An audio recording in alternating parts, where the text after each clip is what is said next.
Audio one पुस्तक बच्चे बढ़ाकर अपने पैरों पर कुल्हाड़ी न मारें। लेखक वेदमूर्ति तपोनिष्ठ पंडित श्री राम शर्मा आचार्य। आधुनिक सभ्यता की देन। भविष्य अविज्ञात है, उसके संबंध में समय से पूर्व कुछ नहीं कहा जा सकता। नियति का ऐसा कोई निर्धारण नहीं है कि अमुक घटना कब अमुक प्रकार से घटित होगी। परिस्थितियों के अनुसार भविष्य की कल्पनाएं अथवा संभावनाएं उल्टी भी हो सकती हैं। भविष्य के संबंध में इतनी अनिश्चितता होते हुए भी उसकी कल्पना करना और संभावित परिणाम की अपेक्षा करना एक प्रकार से अनिवार्य ही है, क्योंकि इसके बिना न तो कोई योजना बन सकती है और न कुछ कार्य आरंभ किया जा सकता है। हानि उठाने और असफल होने के लिए भला कोई क्या और क्यों कुछ काम आरंभ करेगा। अनेक तथ्यों और निष्कर्षों का सहारा लेकर मनुष्य काफी सोच विचार करता है, और जब उसे यह विश्वास हो जाता है कि इस कार्य को इस प्रकार करने से इतना लाभ होगा, तो ही वह उसे आरंभ करता है। यह एक प्रकार से भविष्य निर्धारण ही तो हुआ। तीखी बुद्धि वाले अनेक तथ्यों के आधार पर दूर की सोचते हैं और ऐसे नतीजे पर पहुंचते हैं जो प्रायः समय की कसौटी पर खरे ही उतरते हैं। व्यक्तियों, संस्थाओं और सरकारों द्वारा प्रायः भावी योजनाएं बनाई जाती हैं। हर साल बजट इसी अनुमान आधार पर पास होते हैं। पंचवर्षीय योजनाओं में भविष्य की कल्पना को ही प्रधानता दी जाती है। समझदार व्यक्ति भी अपने जीवन की रीति नीति बनाते हैं, कार्य पद्धति निर्धारित करते हैं और उनमें हेर फेर लाते हैं। यह सब भावी संभावनाओं को ध्यान में रखकर ही किया जाता है। भविष्य निर्धारण के संबंध में जिसकी दृष्टि जितनी अधिक स्पष्ट होगी, वह उतना ही अधिक सुनिश्चित रहेगा और प्रगति कर सकेगा। ग्रह गणित वाले ज्योतिषियों और अतीन्द्रिय शक्ति से भविष्य कथन करने वालों की बात छोड़ दें, तो भी तथ्यों के आधार पर भावी संभावना की रूपरेखा प्रस्तुत करने वाले लोगों का महत्व बना ही रहेगा, क्योंकि उस आधार पर वर्तमान गतिविधियों की स्थापना करने में महत्वपूर्ण योगदान मिलता है। अस्तु, अब भविष्य कथन प्रबुद्ध वर्ग में प्रचलित एक महत्वपूर्ण शास्त्र माना जाने लगा है और उसका उत्साहपूर्वक समर्थन अभिवर्धन हो रहा है। भविष्य कथन की ज्ञान शाखा का विकास अमेरिका में उच्च स्तर पर हुआ है। वहां की सरकार ने प्रोफेसर डेनियल वेल की अध्यक्षता में एक समिति नियुक्त की, जिसमें सन 2000 में विश्व का क्या स्वरूप होगा, इसके बारे में एक पूर्व परिकल्पना की है। समिति की रिपोर्ट 5 खंडों में प्रकाशित हुई। इसके अतिरिक्त हडसन इंस्टीट्यूट के अध्यक्ष हरमन कान्ह तथा उनके सहयोगी एंथोनी वीनर ने इसी विषय पर एक पुस्तक प्रकाशित की, जिसका नाम है the year 2000 a framework for speculation. इसमें भी वर्तमान शताब्दी के अंत तक विश्व के घटनाक्रम का सुविस्तृत एवं तथ्यपूर्ण उल्लेख है। इस प्रकार के भविष्य कथन की पुस्तकें पिछले दिनों भी छपती रही हैं, जिन्हें यूटोपिया कहा जाता है। ऐसी अनेक यूटोपियाओं का एक संकलन येस्टरडेज टुमारोज नाम से प्रकाशित हुआ है। भूतकाल में यत्रा द Juvenal, Thomas More, Aldous Huxley, Swift, Brailsford आदि विद्वानों ने समस्त विश्व अथवा उसके किसी भाग का भविष्य कथन करने वाली यूटोपिया पुस्तकें प्रकाशित की हैं। यूटोपिया अलल टप्पू कल्पना उड़ानों पर आधारित नहीं होती, वरन उनके पीछे वर्तमान गतिविधियों और भावी परिस्थितियों को ध्यान में रखते हुए ही कुछ निष्कर्ष निकाला जाता है।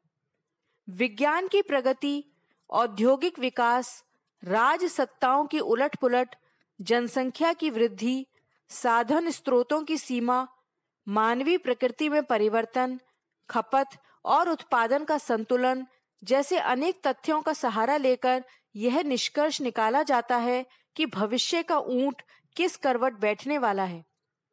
यह सभी तथ्य एक दूसरे को प्रभावित करते हैं।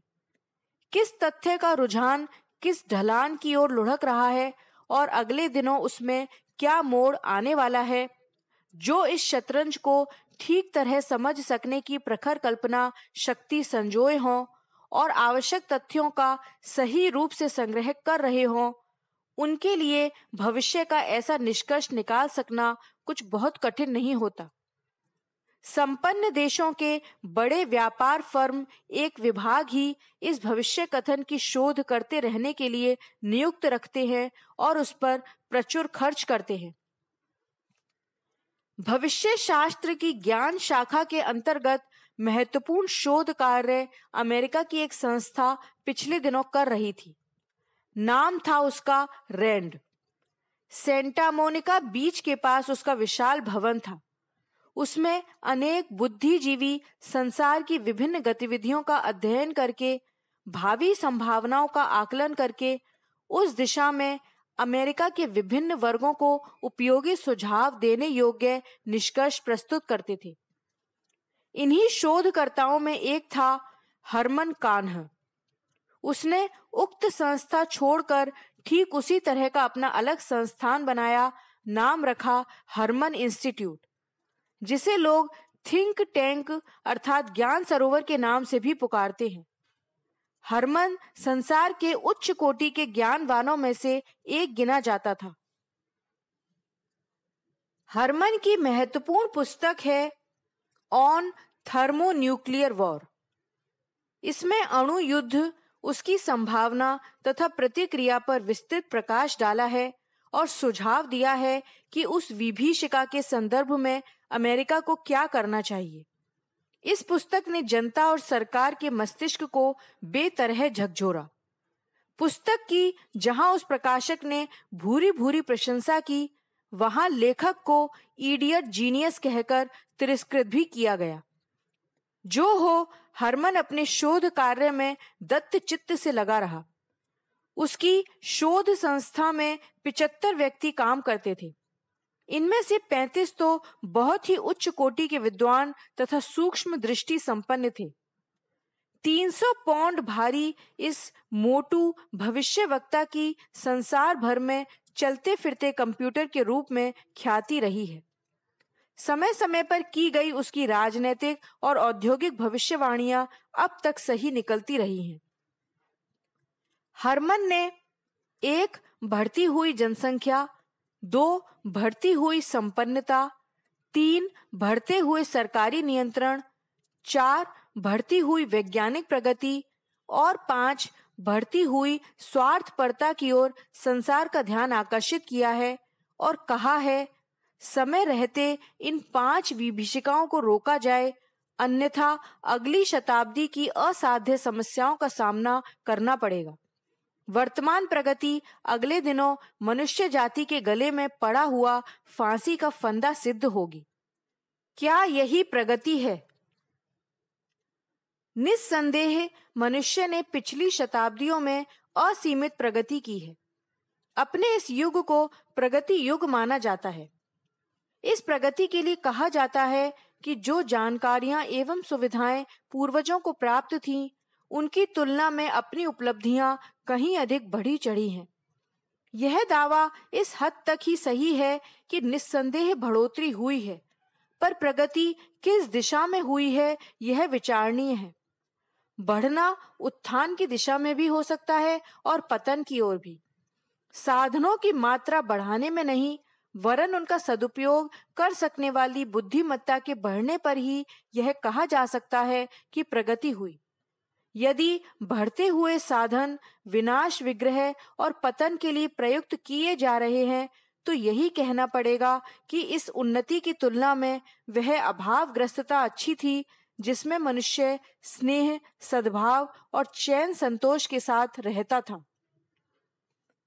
वर्तमान प्रगति किस दिशा में हुई है, उससे हमने क्या पाया है? मानसिक, शारीरिक और सामाजिक सुख शांति के बढ़ने में, मानवीय मूल्यों को बढ़ाने में उससे कितना योगदान मिला है? यह विचारने योग्य बात है। यूरोप का सबसे प्रगतिशील व्यवसायी देश है जर्मनी और इस महाद्वीप का सबसे अधिक संपन्न देश फ्रांस। इन दोनों देशों की प्रजा बहुत सुसंपन्न और साधनों से भरपूर है। इस समृद्धि का उपयोग व्यक्तिगत विलासिता के अतिरिक्त और भी हो सकता है, यह सोचने की उन्हें फुर्सत नहीं है। विलासिता की मस्ती ही उन्हें जीवन की उपलब्धि प्रतीत होती है। अकेले पेरिस नगर में 1500 क्लब ऐसे हैं जिसमें युवा नर नारी निर्वसन होकर नृत्य करते और राग रंग में लीन रहते हैं। नशेबाजी आकाश चूमने लगी है। जर्मनी में 4 लाख पुरुष और 2 लाख स्त्रियां ऐसी हैं जो अहरनिश नशे में चूर पड़े रहते हैं। फ्रांस में 1 लाख आबादी के पीछे हर साल 10 व्यक्ति नशे की अधिकता से दुर्घटनाग्रस्त होकर बेमौत मरते हैं। अमेरिका में नशेबाजी के कारण मरने वालों की वार्षिक संख्या 3,50,000 पहुंच चुकी है। रूस जब अमेरिका से हर क्षेत्र में बाजी मारने में कटिबद्ध रहा है, तो नशेबाजी में ही पीछे क्यों रहे? उस देश में 20 अरब रूबल अर्थात भारतीय सिक्के के अनुसार 200 अरब रुपए की वोडका शराब पी जाती है। अस्त व्यस्त, अनिश्चित, आशंकाग्रस्त एवं एकाकी जीवन का तनाव इतना भारी पड़ रहा है कि लोग नींद की गोली खाए बिना मस्तिष्कीय उत्तेजना से पीछा छुड़ा ही नहीं पाते। यह नींद की गोलियां दैनिक आहार में शामिल हो गई हैं। दिन दिन बढ़ता तनाव, नशीली गोलियों का घटता प्रभाव अधिक मात्रा में सेवन करने के लिए विवश करता है।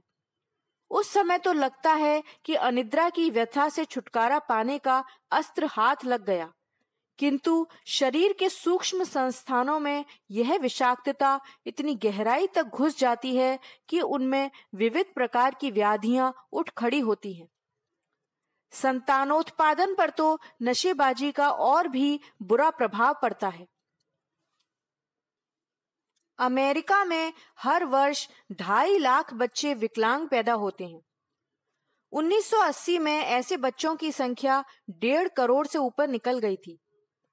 इंग्लैंड में हर 40 नवजात शिशुओं में एक विकलांग या अर्धविक्षिप्त उत्पन्न होता है। हांगकांग में 87 के पीछे एक, स्पेन में 75 के पीछे एक और ऑस्ट्रेलिया में 53 के पीछे एक बच्चा विकलांग पैदा होता है। इसका एकमात्र कारण नशेबाजी की नर एवं नारियों की बढ़ती हुई आदतें, रात को नींद की गोली लेना ही माना गया है। विवाहों और तलाकों की अमेरिका में पूरे उत्साह के साथ धूम है। हर 3.5 विवाहों में से एक को तलाक लेना पड़ता है। उस देश में इन दिनों लगभग 3 करोड़ महिलाएं विवाह के झंझट में फंसने की अपेक्षा अविवाहित जीवन यापन कर रही हैं और प्राप्त हुए कटु अनुभव को दोबारा दोहराने की हिम्मत नहीं कर रही हैं। पारिवारिक भ्रष्टता का बच्चों पर कितना बुरा असर पड़ता है, इसका अनुमान इस एक ही जानकारी से लग जाता है कि 18 वर्ष की आयु तक पहुंचने से पूर्व ही हर 6 में से एक अमेरिकी लड़के को किसी बड़े अपराध में जेल की हवा खा लेनी पड़ती है। यह तरक्की का एक पहलू है जो आंखों से दिखाई पड़ती है और मोटी बुद्धि भी प्रत्यक्ष परिणामों के आधार पर जिसकी विभीषिका को समझ लेती है। किंतु अन्य असंख्य तस्वीरें ऐसी हैं जो पर्दे की ओट में खड़ी रहने के कारण अपने संघारी प्रभाव से जनसाधारण को अपरिचित जैसी स्थिति में डाले भुलाए रहती हैं। उदाहरण के लिए नशे को ही लें। नशेबाजी के उपकरण और मादक द्रव्य बनाने में लगभग उतनी ही जनशक्ति और संपत्ति लगती है जितनी कि युद्ध व्यवसाय में। मनुष्यों ने जितनी आयु युद्ध की वेदी पर चढ़ाई, उसका हिसाब लगाया जा सकता है। मनुष्य की औसत आयु 60 वर्ष की मानी जाए और युद्ध में मरने वालों की औसत उम्र 35 साल, तो यह कहा जा सकता है कि औसत सैनिक ने अपनी 25 वर्ष की आयु युद्ध देवता की वेदी पर समर्पित कर दी। यदि लड़ाई में 1 लाख मनुष्य मरे हों तो मानवीय उम्र के 25 लाख वर्ष उसमें होम दिए गए। यह तथ्य स्वीकार किया जा सकता है। अब नशेबाजी को लीजिए। यदि संसार की आधी आबादी नशा पीती मानी जाए और उन 300 करोड़ मनुष्यों में हर मनुष्य अपने जीवन के 10 वर्ष नशे की वेदी पर कम कर रहा हो, तो कहा जाएगा कि 30 अरब वर्ष नशा खा गया। यह युद्ध से कम नहीं, वरन बढ़ा चढ़ा विनाश है। इन साधनों को उत्पन्न करने और बनाने में जो श्रम एवं धन लगता है, उस पूंजी की युद्ध पूंजी से और युद्ध श्रम से तुलना की जाए तो इस आधार पर भी नशा आगे है और युद्ध पीछे। बारूद जल जाती है और धमाके के बाद उसके पीछे कोई उत्पादक परिणाम नहीं रहता। नशे के उपकरण भी पीने के साथ साथ नष्ट हो जाते हैं। इतने तक दोनों की समता है, किंतु नशे का प्रभाव पीछे भी बना रहता है। जो लोग पीते हैं वे आधी व्याधियों से घिरते जाते हैं और रोते कलपते सिसकते कराहते जिंदगी के दिन काटते हैं। उनका बुरा प्रभाव पीढ़ी दर पीढ़ी चलता चला जाता है। कहते हैं कि नशा पीने से सुस्ती दूर होती है और गम गलत होता है। फिर ऐसे काम ही क्यों किए जाएं जो सुस्ती और गम पैदा करें? भलमनसाहत का हल्का फुल्का जीवन जिया जा सकता है और सुस्ती तथा गम उत्पन्न करने वाली परिस्थितियों से बचा जा सकता है। यदि ध्वंस के स्थान पर सृजन को नियोजित किया जाए और नशे के स्थान पर दूध उद्योग खड़ा कर दिया जाए, तो हर व्यक्ति को 1 किलो दूध हर रोज मिलता रह सके, ऐसी व्यवस्था हो सकती है। साथ ही खाद, गोबर और बछड़ों से अनुत्पादक जमीन उपजाऊ बनाकर खाद्य समस्या सर्वदा के लिए हल की जा सकती है। मानवीय बुद्धि के ध्वंस और सृजन का एक छोटा सा उदाहरण है कि वह युद्ध एवं नशे के नाम पर कितनी बड़ी बर्बादी करता और अपने पैरों आप कुल्हाड़ी मारता है।